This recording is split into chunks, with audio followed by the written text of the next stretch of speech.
Our goal is your satisfaction. Let us show you the way.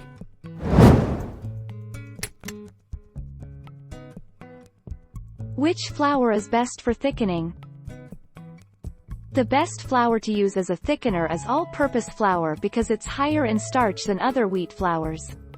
Cornstarch is a pure starch derived from corn. It can withstand a good amount of cooking and stirring before it begins to break down. What flour thickens sauce? The three main thickening agents for gravies are flour, corn flour, and arrowroot.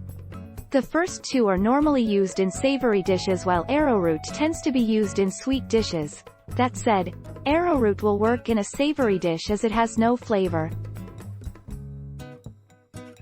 How can I thicken my stew without flour?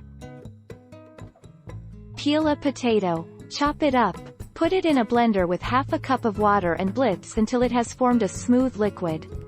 When your stew has cooked down and the meat is soft enough, add the potato water to the stew and stir through over medium heat until the potato tastes cooked and stew has thickened.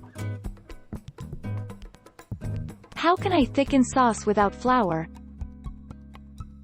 Cornstarch or arrowroot. Cornstarch and arrowroot are gluten-free alternatives to thickening with flour.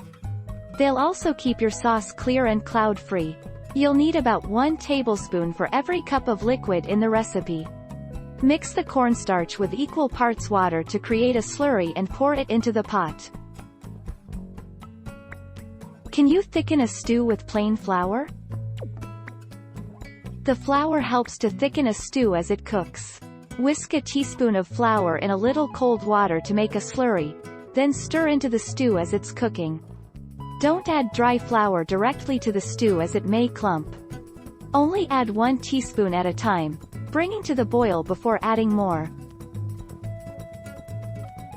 How do you thicken stew with plain flour?